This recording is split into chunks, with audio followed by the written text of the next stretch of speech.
In our world, probably the most dangerous weapon isn't a gun. It's a keyboard. The most wanted criminals? They don't leave fingerprints, they leave digital footprints. And the clues they leave behind, well, they're not at some physical crime scene. They're buried deep inside lines of code. Okay, let's get into this. Think about it. When a crime happens online, the evidence isn't something you can see or touch. It's all digital. There's no yellow tape, no shattered glass. So how in the world do investigators track down culprits in a world that's made of pure information? That's the big question we're going to tackle. We all have this picture in our heads of what classic forensics looks like, right? The magnifying glass, the DNA swab. But in the digital realm, the toolkit is completely different. Instead of a physical crime scene, you're dealing with laptops, servers, and phones. And the evidence? It isn't hair and fiber, it's binary code and data logs.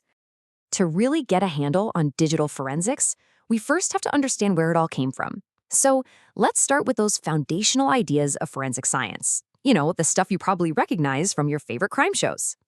So this is the core idea, right here.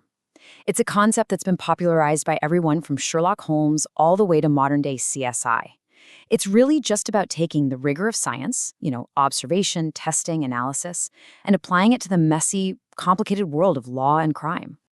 Okay, now that we've got the basic idea down, let's look at the core principles that have been guiding crime solving for more than 100 years. These are the unshakable foundations that really everything else is built on. And as you can see, we've been at this for a really long time.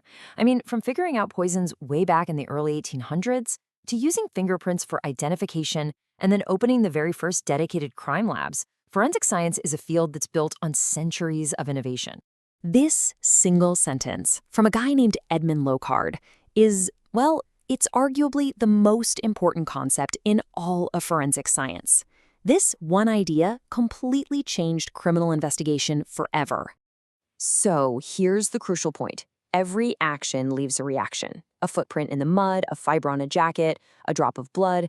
In the physical world, contact means there's a transfer of material. But what about the digital world? A world where contact is just the click of a mouse. How does this principle even apply there? And that question brings us squarely into the digital world. This is a place where the crime scenes are vast and totally invisible, and the rules of engagement are completely different. Just to give you a sense of scale, this was the number of internet users all the way back in 2016. The potential crime scene isn't a room or a building. It's a global network connecting billions and billions of people. The scale is just immense. And here's the real challenge. The internet was never built to be some secure, traceable system. It was designed to survive, to keep data flowing even if entire parts of it went down.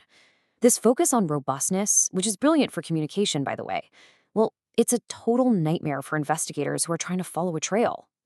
So to make sense of all this, experts use this fantastic analogy. They have to be two things at once. They're part digital archaeologist, digging for traces of human activity, the who and the what. But they also have to be a digital geologist, understanding the underlying system processes that create those traces in the first place, the how and the why. You just can't find the footprint if you don't understand the mud.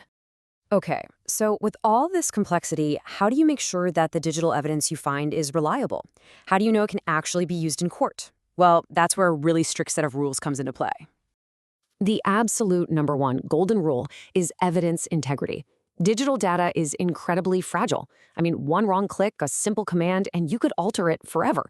So the very first job of any investigator is to preserve a perfect, untouched copy of the original data. No exceptions. And right alongside integrity, you've got the chain of custody. Think of this as the logbook for the evidence. It tracks every single person who handled it, when they handled it, and why, from the second it's collected to the moment it's presented in court. Without this, even the most damning piece of evidence is basically worthless. Once all that evidence is secure, it's time to put the puzzle together. And investigators follow a rigorous scientific method to reconstruct what happened. They examine the evidence, they classify its role, and they start to build a timeline of events. Then, and this is key, they test their theories again and again to find the most likely sequence of what actually happened. Now, theory is great and all, but let's see how this all comes together in a massive, real-world cybercrime investigation. So this was not your average cybercrime. The SpyEye botnet was a sophisticated international criminal enterprise that targeted online banking systems on a truly global scale. Their method was pretty slick. First, they'd infect a computer with malware, basically turning it into a zombie that they could control.